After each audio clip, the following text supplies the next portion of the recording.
ایک انسان جب شعور کی آنکھ کھولتا ہے، جب وہ انٹلیکچولی میچور ہو جاتا ہے، ذہنی طور پر بالغ ہو جاتا ہے، تو کچھ سوالات ہیں کہ جن پر اسے غور کرنا چاہیے۔ یہ دوسری بات ہے کہ اکثر لوگ غور نہیں کرتے۔ اس کی وجہ کیا ہے کہ اکثر لوگ تقلیدی ذہن کے ہوتے ہیں، جو معاشرے کے اندر باتیں مانی جا رہی ہیں وہ بھی مان لیتے ہیں، جو والدین مانتے ہیں وہ مان لیتے ہیں، جو ان کے بڑے انہیں تلقین کرتے ہیں تسلیم کر لیتے ہیں، کوسچن نہیں کرتے، اسکروٹنائز نہیں کرتے، تنقید نہیں کرتے، لہذا وہ سوچتے ہی نہیں۔ مسلمان کے گھر میں پیدا ہو گیا، مسلمان ہے، اللہ کو مانے گا، رسول کو مانے گا، قرآن کو مانے گا، آخرت کو مانے گا، وحی کو، جبرائیل کو مان لے گا۔ ہندو کے گھر میں پیدا ہو گیا، رام کو مانے گا، کرشن کو مانے گا، ویدوں کو مانے گا، اللہ خیر صلی اللہ۔ اگر کوئی عیسائی کے گھر میں پیدا ہو گیا، وہ حضرت مسیح کو مانے گا، خدا کا بیٹا مانے گا، کفارے کا عقیدہ مانے گا، اور اپنی زندگی جو ہے شروع کر دے گا۔ اکثریت انسانوں کی جو ہے وہ تقلیدی ذہن کی۔ لیکن یہ بات جان لیجئے، ہر معاشرے میں، ہر دور میں ایسے لوگ موجود رہے ہیں، خواہ وہ اقلیت میں ہو، بڑی مائکروسکوپک ایک اقلیت، لیکن ہمیشہ رہے ہیں جنہوں نے خود سوچنا چاہا، جنہوں نے ان مسائل کو خود اپنے غور و فکر کا موضوع بنایا۔ وہ مسائل کیا ہیں؟ یہ کائنات کیا ہے؟ اس کی حقیقت کیا ہے؟ یہ ہمیشہ سے ہے اور ہمیشہ رہے گی، یا کسی خاص وقت میں وجود میں آئی ہے اور کسی خاص وقت میں ختم ہو جائے گی؟ اگر کسی خاص وقت میں وجود میں آئی ہے تو آیا از خود وجود میں آئی ہے یا کسی نے پیدا کیا ہے؟ آیا خود بخود چل رہی ہے یا کوئی اس کا حاکم ہے؟ پہلا سوال تو یہ ہے، سب سے اہم۔ دوسرا سوال یہ کہ میں کون ہوں، کہاں سے آیا ہوں؟ یہ تو ہمیں معلوم ہے، ہر شخص جانتا ہے فلاں تاریخ کو اس دنیا میں آیا، اس میں 9 مہینے کا اور اضافہ کر لے، فلاں تاریخ سے اپنی والدہ کے پیٹ میں اس کا آغاز ہوا۔ بس اس سے پہلے بھی کوئی میں تھا کہ نہیں؟ کوئی میری ہستی اس سے قبل بھی تھی یا نہیں تھی؟ تو کیا تھی؟ اور یہ بھی ہمیں معلوم ہے کہ ہر شخص کے لیے موت ہے، سامنے کھڑی ہے، یا قبر ہے، یا ہندو کو جلایا جانا ہے، ہر ایک کو معلوم ہے۔ لیکن آیا death is the end، وہ خاتمہ ہے میرے سفر حیات کا، یا یہ کہ میرا وجود اس کے بعد بھی رہے گا؟ اگر بعد بھی میرے وجود کا کوئی تسلسل ہے تو اس کی کیفیت کیا ہوگی؟ یہ بنیادی سوالات ہیں۔ ایک سوال اور بھی ہے، خیر کیا ہے، شر کیا ہے؟ آیا خیر اور شر کی اقدار مستقل ہیں یا بدلتی رہتی ہیں؟ ان کے لیے کون سی چیز ہے جو فیصلہ کن ہوگی، جو طے کرے کہ یہ خیر ہے یہ شر ہے؟ یہ بنیادی مسئلہ ہے۔ بنیادی مسئلہ ایک اور بھی ہے کہ انسانی علم کی حقیقت کیا ہے۔ ایک تو معلومات ہمیں آنکھ سے، کان سے، جنہیں آپ ایکسٹرنل سینسز کہتے ہیں، آپ کے حواس ظاہری، کسی چیز کو چھو کر کچھ معلوم کر لیا، کسی کو چکھ کر معلوم کر لیا، کسی کو سون کر معلوم کر لیا، کسی کو دیکھا، کوئی چیز سنی، یہ 5 ایکسٹرنل سینسز۔ پھر ہمیں معلوم ہے تجربے سے کہ ہمارے اندر ایک اور شے بھی ہے جس سے ہم استدلال کرتے ہیں، نتیجہ نکالتے ہیں۔ سینس ڈیٹا جو ہے، ہمارے ان حواس سے جو معلومات حاصل ہوتی ہیں انہیں جمع تفریق کر کے نتیجہ اخذ کرتے ہیں۔ سادہ سی مثال کیا ہے؟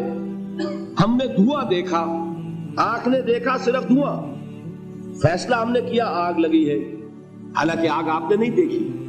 یہ در حقیقت آپ نے یہاں فیصلہ کیا کہ جہاں دھواں ہوتا ہے آگ ہوتی ہے، لہذا جو میری آنکھ نے دھواں دیکھا ہے تو آگ ہے۔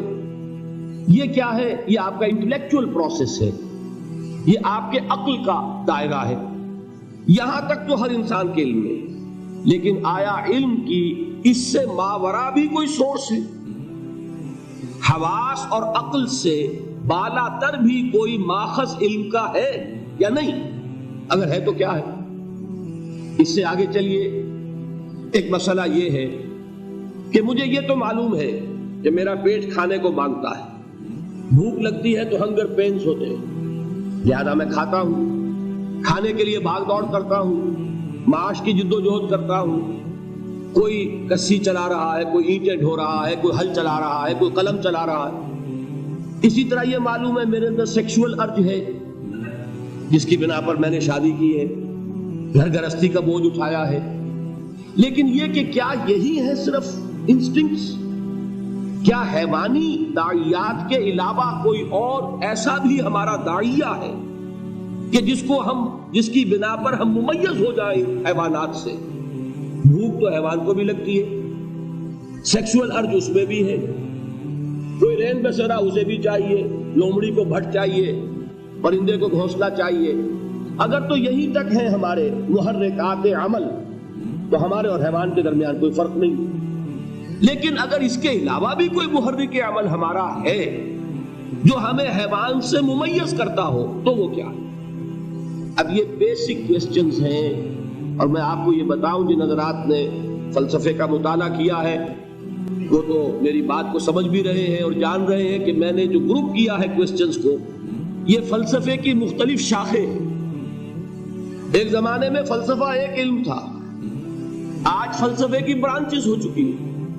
ایک میٹا فزکس ہے، میٹا فزکس طے کرتی ہے کائنات کی حقیقت کو۔ ایک ایتھکس ہے جو خیر اور شر اور اخلاقیات سے بحث کرتی ہے۔ ایک ایپسٹمولوجی ہے، علم کی حقیقت کے بارے میں بحث کرتی ہے۔ ایک سائیکالوجی ہے، نفس انسانی، اس کے داعیات، محرکات عمل کیا ہیں، وہ اس سے بحث کرتی ہے۔ یہ تمام برانچز ہیں فلسفی کی۔ یہ سارے کوسچن جو ہیں اب ان کو جان لیجئے، دنیا میں ہمیشہ جو بات میں نے پہلے کہی تھی، ایسے لوگ موجود رہے ہیں کہ انہوں نے جس معاشرے میں آنکھ کھولی، انہوں نے ان سوالوں کے جو جوابات اس معاشرے میں تسلیم کیے جاتے تھے انہیں تقلیدی ذہن کے ساتھ تسلیم نہیں کیا، بلکہ غور و فکر، سوچ بچار۔ They wanted to know the truth for themselves۔ ہمیں خود معلوم ہونا چاہیے حقیقت کیا ہے۔ میں کیسے مان لوں؟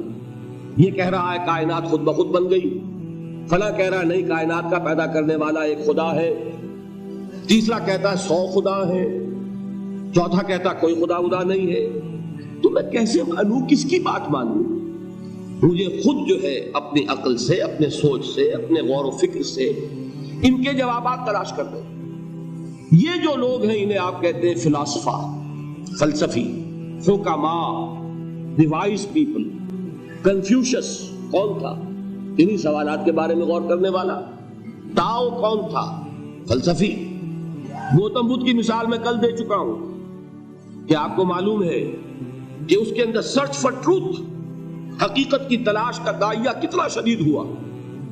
30 برس کی عمر، پرائم آف دی یوتھ، ایک انسان کی جوانی کا یوں سمجھیے کہ وہ زور کا اور شدت کا دور ہے۔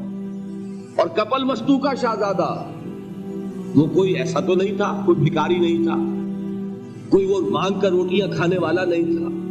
ایک بڑی حکومت تھی کپل وستو والی، اس کا وہ شہزادہ، وہ عین اپنی جوانی کے عروج کے وقت، at the prime of his youth, وہ محل چھوڑتا ہے، جوان بیوی کو چھوڑتا ہے، شیر خوار بچے کو چھوڑتا ہے اور جاتا ہے اور در در کی خاک چھانتا ہے۔ کوئی رشی، کوئی منی، کوئی گیانی، کوئی جاننے والا، کوئی انلائٹنڈ پرسن، کوئی کہ جسے حقیقت کا سراغ مل گیا ہو، کوئی مجھے بتائے کہ حقیقت کیا ہے۔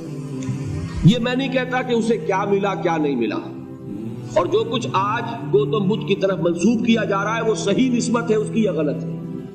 میں صرف مثال دے رہا ہوں کہ آپ سوچئے کہ یہ urge, the search for truth, the search for real knowledge, وہ کتنی شدید ہے کہ جب پیدا ہو جاتی ہے انسان کے اندر تو اسے کسی چیز سے کوئی دلچسپی نہیں رہتی۔